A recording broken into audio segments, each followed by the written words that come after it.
السلام علیکم ورحمت الله وبرکاتو. مفتی صاحب محترم څنګه یې؟ صحیح جوړې برابرې؟ الله دې وکړي چې روغ جوړ او خوشحاله وي.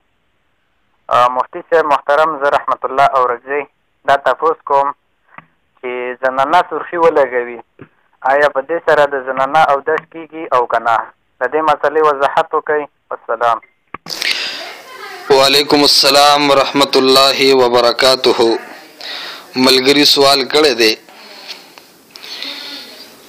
چې څنګه ناخن پالش سره اودس او غسل نه کیږي، آیا د سرخی هم دغه حکم دی چې اودس او غسل نه مانع ګرځي که نه؟ محترم وروره، ناخن پالش لګول دې سره اودس او غسل ځکه نه کیږي چې د ناخن پالش د وجې نه اوبه بدن ته نه رسي.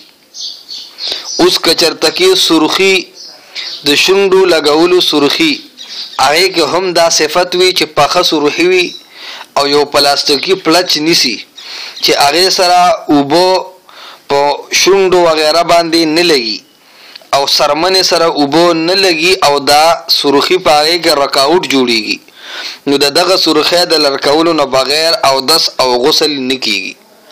او که چېرته کې دا کچه سرخي ده، یعنی سرمن ته اوبه رسېدو نه مانع نه ده، نو بیا په داسې سرخی باندې دې سره غسل هم ټیک دی او اودس ورسره هم ټیک دی.